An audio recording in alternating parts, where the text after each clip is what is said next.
When you look at a beef animal, you have his head, his poll. This is the brisket, the shoulder. Behind the shoulder is the heart girth. Here you have the rib of the animal, the forerib. You have the hip, the tail head, the hook bones and the pin bones. This is the hind quarter, the lower hind quarter, the back legs, the flank, the twist. This is the loin of the animal. We're going to look at market steers, and the point of a market steer, this isn't a breeding animal, this is an animal that's intended to go into the consumer food chain. So when looking at this animal, the primary concern is in terms of meat and in terms of muscling. We're going to start this steer. We're going to start at the back. If you look at this steer, or any steer, you want to have a steer that has an ample amount of hip. And when I say hip, you want them to be wide-hipped. You want them to have muscle. You want them to carry their muscle down, over their hip and down into their lower quarter, down into the top of their leg. If you look at this steer, he has an ample amount of muscle. He's not an overly heavily muscled steer. He could stand to have more muscle in his lower quarter, but still he's a steer that has some hip to him and he has some muscle and some muscle shape. And when I say muscle shape, you don't want an animal to be flat muscled. If they're flat muscled, they'll start to become tighter in through their lower quarter into the top of their leg. So you want an animal with some muscle shape. When you stand behind them and look over their hip, you want an animal, again, to have some width over their hip. You want it to have some shape. When you stand back and analyze a steer, next you move forward and you look at their rib. You go from their hip, you look in through their rib. On a market steer, what you want to look for fat covering. The fat is what adds to value for when the steer is, when you're looking at the carcass of a steer. Fat leads to marbling, and marbling leads to a higher yield or a higher grade and more profit for a producer of cattle. If you're judging market steers, if you run your hands along their ribs in through their forerib, you can feel the fat covering. A steer, if you can feel their ribs, chances are they don't have enough covering. They're not going to have a high enough marbling. They're not going to catch a grade. If you feel down in their flank, again, you can feel how much fat they have and how much fat cover they have. This steer has an ample amount of fat cover, borderline on almost too much, but still he's a steer that has a lot of fat cover, and when he enters the food chain, when he is slaughtered, he has enough fat that he'll catch a grade. You look at this steer, you want him to have rib, you want him to have spring of rib. When I say spring of rib, you want them to be full. When you look at from their hip up to their shoulder, you want them to be full. This steer, he has spring of rib. He could stand to have more. He could stand to have more strength in through here and into his heart girth, but still he's a steer that he has an ample amount of rib. He does have a lot of depth of rib. When I say depth of rib, you look, he's got a deep rib. He's a deep-sided steer. If you look right here is the flank. He's deep flanked. He carries himself well down into the flank. When you look at him from a profile standpoint, when you look at him from the side, he's a very deep-sided steer. He's a steer with a lot of body and a lot of dimension to him. You want a steer to have rib shape as well as spring of rib. You want him to have some shape. You don't want him to be a flat-sided animal. You want the animal to have shape. Again, this steer, he does have some rib shape and an ample amount at that. With a carcass animal, feet, legs, soundness, it's not as important as with a breeding animal, but still you want something that you'd like to look at. When you look at this steer, how he stands on his front legs, he turns out a little bit. His feet tend to point outwards. Ideally, they would not be like that. He'd stand straight on his front legs, and he wouldn't turn out. This is not, in a market animal, not so much as a fault as it would be a purebred animal. This animal doesn't need to be bred for longevity like a purebred animal, but it's still something that you want to worry about. And when you're judging steers, it's something that can separate one steer from another. So again, you look at him and the way he is on his front legs, and that's one of the weaknesses of this steer. If you look at him on his back legs, he has a better back leg. He has some set, but doesn't have too much set, but his legs are still not too straight. With a steer, you like a steer that has lots of bone. When I say bone, you mean strength of the leg, size of their leg. An animal that has lots of bone, they're able to carry themselves better, and in feedlot conditions, they hold up a lot better. Again, looking at this steer, a market steer that you're showing, another thing you look at is the attractiveness of the animal. You want an animal that has some attractiveness. When you look at this steer, that's one of his better points. He's a very attractive animal. Judging carcass steers, obviously attractiveness maybe doesn't come into play as much, but when you're judging show steers or show animals, attractiveness is something that you'd like to look at. Looking at the steer over the top, you look at him and you look at the width that he has over his rib. You want him to be wide. You look over his hip. Again, you'd like to have that width. You look at him, you can see better. It illustrates the muscle shape. Ideally, this steer could have a bit more muscle in his lower quarter and a bit more muscle shape. But if you look at him, he still has an ample amount of shape to him.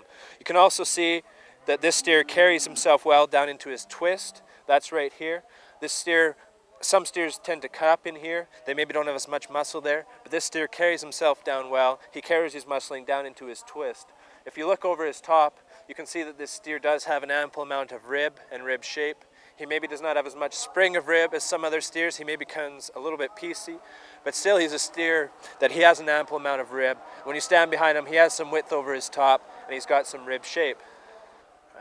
When comparing these two animals, the strengths of one against the other, this steer, he's probably a deeper sided steer. He's got more lower third. When you look at him, he's got a bit more depth of rib and a bit more depth of body than compared to this steer. When you analyze them, when you stand back and analyze them, this steer just has a bit more depth. He carries it up better into his chest floor as well as into his flank. He's a deeper steer the whole way through. When you stand behind these two steers, this steer probably has a bit more rib, a bit more width over his top, but you'll see that this steer has more spring of rib. He's fuller in from his hip up to his shoulder. He's fuller. He's a steer that has more spring of rib and more strength over his top. The other steer maybe has a bit more width of top, but he just doesn't hold himself together as well as the steer in the front. When you look at these steers, because they're market steers, when you look at the fat covering they have, you have to be able to obviously see the animal and touch the animal. Analyzing these two steers, this steer has more fat covering on it than that steer does. And you can tell that simply by putting your hands on them. You can feel when an animal has more fat. This steer has more fat covering than the other steer. Both steers have an ample amount of cover, but this steer still has more. When you look at these steers structurally, this steer, he turns out on his front feet. You'd like to see him stand a bit better on his front feet. When you look at this steer, and when you look at him in his shoulder, he's a little bit straighter in his shoulder. You'd like to see him maybe not as straight. Maybe like to see him have a bit more length through his front end as compared to that steer. When you analyze these two steers from behind, you look at them, this steer maybe has a bit more length of body, which again is something that's very important with steers. You want them to have that extra length. When you stand behind them, you see that this steer maybe carries his muscling down better into his lower quarter. He has a bit more muscle and a bit more muscle shape as opposed to this steer. This steer has a wide top, but you see he doesn't have the muscle in his lower quarter. You also notice that this steer, he carries his muscling down better into his twist than what this steer does. This steer cuts up a bit more. He just doesn't have the complete quarter like this steer does. When you look at him over the top, this steer, he has a lot of spring of rib. He's a wide top steer. This steer probably has more rib shape. He's a bit deeper rib steer. This steer, he's just a little bit stronger over his top as compared to this steer. If I were judging these steers in a class, I'd place this steer over this steer due to the fact that he's got a bit more muscle, a bit more natural muscle and muscle shape. This steer has a bit more rib shape than what this steer does, and just maybe a bit more overall body mass. This steer is stronger than this steer in terms of the spring of rib that he has, in terms of how he holds up over his top. He just doesn't have that depth of body, that depth in through his chest floor and into his flank. He just doesn't carry his muscling down as well into his lower quarter to compete with the black steer. So for those reasons, I would place the black steer first and this steer second.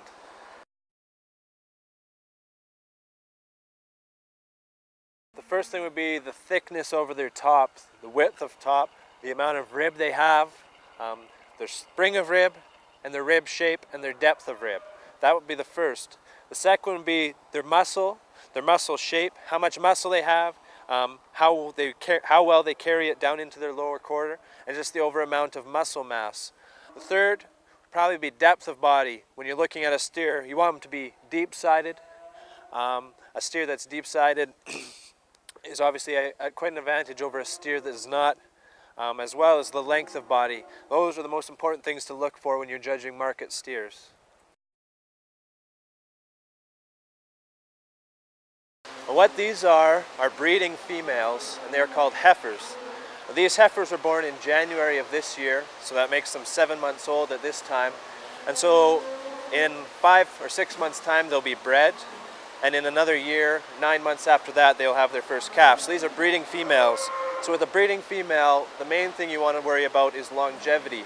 And what contributes to longevity, first off, starts with their feet and their legs. You want females that are sound, females that are able to move, and females that over time they won't break down. Looking at this heifer calf, first you look at her feet. Start at her feet. You want them to have a good foot underneath them. You want them to have some bone, and when you say bone, you're talking about the strength of their leg. You don't want them to have too much set to their leg, nor do you want them to be too straight-legged. If you look at this heifer, she's got an ample amount of bone, and if you look at the set to her leg, she's got enough set, but she's not too post-legged. Now, the next thing you worry about with females is in time they're going to be having a calf. Now, when she's having a calf, what you would like is you want some width. Right here is her hook bone, right here is her pin bone. You would like length from her hook bone to her pin bone, but at the same time when you stand behind her, you'd like to have width across her pin bones.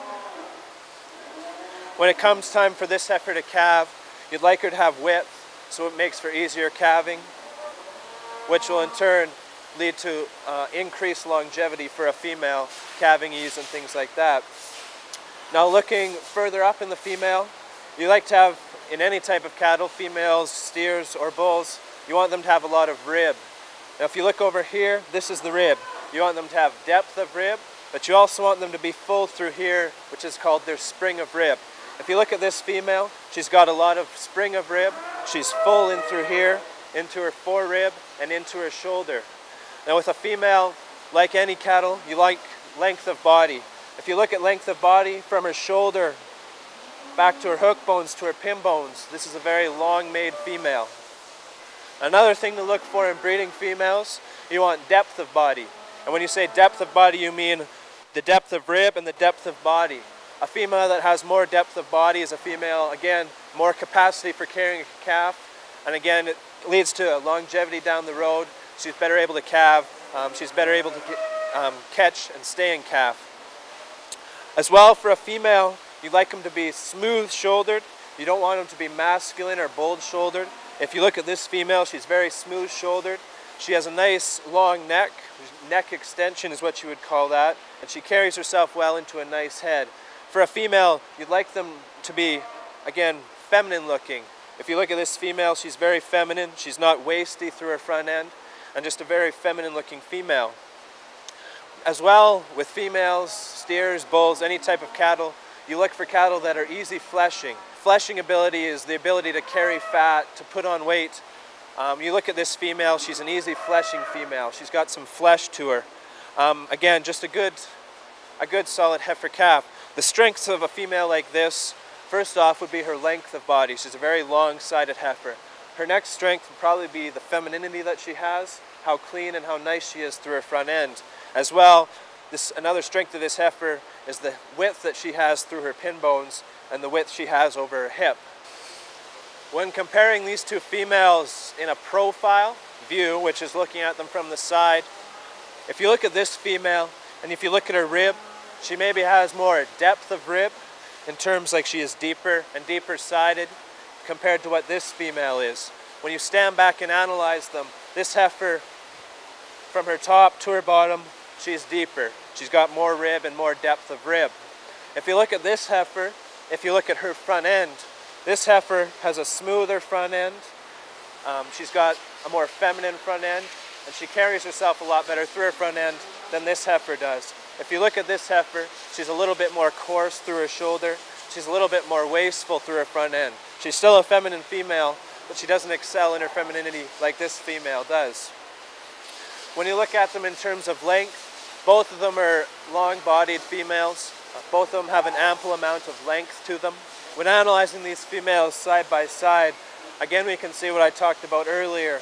If you look at the females in terms of their rib and the width that they have over their top, you see that this female maybe has a bit more of rib and a bit more rib shape than what this female does. If you look at the width they have over their hip and from their hook bones to their pin bones, you see that maybe this female has a little bit more width across her hook bones and maybe a little bit more width across her hip. If you look at the muscle that this female has, the muscle shape that she has, you see that this female has a bit more muscle shape. She carries her muscling down a little bit further into her lower quarter and down into her leg. You can also see when standing behind them, the cleaner fronted female is this female. You can see when you stand behind them that she's smoother shouldered, that she has a smoother front end, and that she's a more feminine female. When you stand behind them, you can see that this female is a little bit coarser in through her shoulder and up through her neck. So in judging females, just to recap, first thing you want to look for, you want to look at their feet, you want to look at their legs.Th of these females are sound females. Both of these females have good legs underneath them. They both have a good foot. The next thing you want to look at, you want to look for that width across their hip. You want length from their hook bones to their pin bones and some width across their pin bones. You want females that have some rib and some capacity and some depth of body and some dimension to them, or rib shape. You want females that have smooth front ends. You want females that have a nice feminine look to them and that carry themselves well through their front end. If we were placing these two females in a class, I'd place this female first, this female second. I'd place this female over this female just on account of the extra rib that she has, the extra body mass that she has, and the extra muscling she has. This female is the more feminine female, but at this point in time she just doesn't have the development that this female does, and she just doesn't carry that extra capacity and that extra dimension, but still two very strong females.